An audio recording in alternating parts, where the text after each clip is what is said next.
ઓમ નમઃ શિવાય।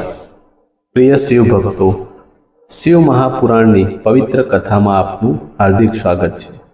પાછલા ભાગમાં આપણે જાણ્યું કે ભગવાન શિવ અનંત જ્યોતિ સ્વરૂપે છે। આજે આપણે જાણીશું માતા સતી અને ભગવાન શિવની દિવ્ય કથા। પ્રજાપતિ દક્ષની પુત્રી સતી બાળપણથી જ ભગવાન શિવની પરમ ભક્ત હતી।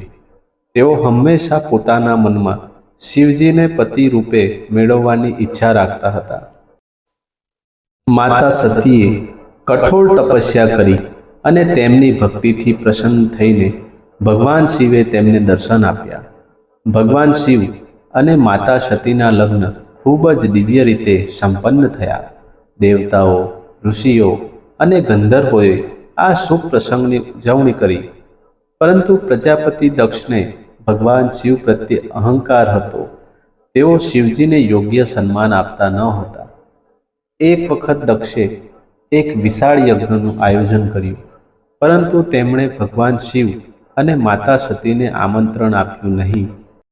માતા સતીને પોતાના પતિદેવનું અપમાન સહન ન થયું, તેથી પ્રશ્નનો જવાબ માંગવા માતા સતી પોતાના પિતા દક્ષ રાજાને ત્યાં ગયા અને યજ્ઞમાં જઈને તેમણે પ્રશ્ન પૂછ્યા કે દેવોના દેવ મહાદેવને આમંત્રણ કેમ ના આપ્યું।